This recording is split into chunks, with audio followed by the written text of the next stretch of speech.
Now that I feel fresh and beautiful, let's go talk to a therapist about our perception of beauty before we hit the main event. We're here today with Victoria Moreno, who is a good friend of mine, and she's a Jungian analyst. And we have had many wonderful conversations over the years about the balance between beauty and mental health and exaggerated forms of expression in Los Angeles. We've had a lot of these conversations over the years about where that balance is. Where do you say, I want a little Botox so I can feel, you know, a little competitive and not look so tired, and when is it you've turned into a Beverly Hills housewife that looks all stretched and inflated and grotesque. And feels grotesque. Right. Because when there is so much emphasis on the outside, I mean, of course the way that you look has an effect on your self-esteem. But if the emphasis is just on the way you look, then it has the opposite effect on your self-esteem. In fact, people who are sort of obsessed with the way that they look tend to compare themselves to others. Don't seem to be connected to some core that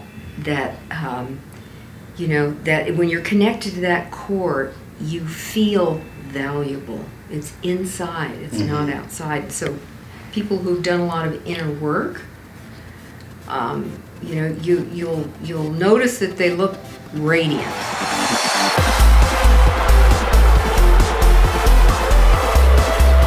Beauty being another way that you know, the way that you dress or do your makeup and hair or work out, feed yourself.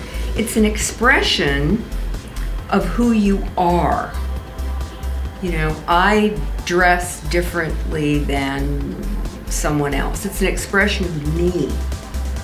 And so the more in touch I am with me, the more I know when I go to a store or something what to buy that feels right. I think it all comes back to being connected with yourself, true to yourself, not competing with someone else, not trying to following the herd, the fashion herd, right? Because a lot of this, I heard an interview on NPR, that a lot of what drives us is wanting to be part of the herd. And so when we feel outside of it, when we look at Vogue magazine, right? And you see, oh, this is what's happening, and now they're wearing lace, and oh, blah, blah, blah, and animal print, and blah, blah, blah, I've got to go out and get that. It's sort of a herd psychology that drives that.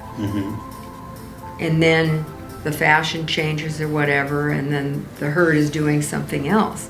I think it's really powerful to look at it that way, because who wants to be part of the herd? You know, it comes back to, like, who am I as an individual?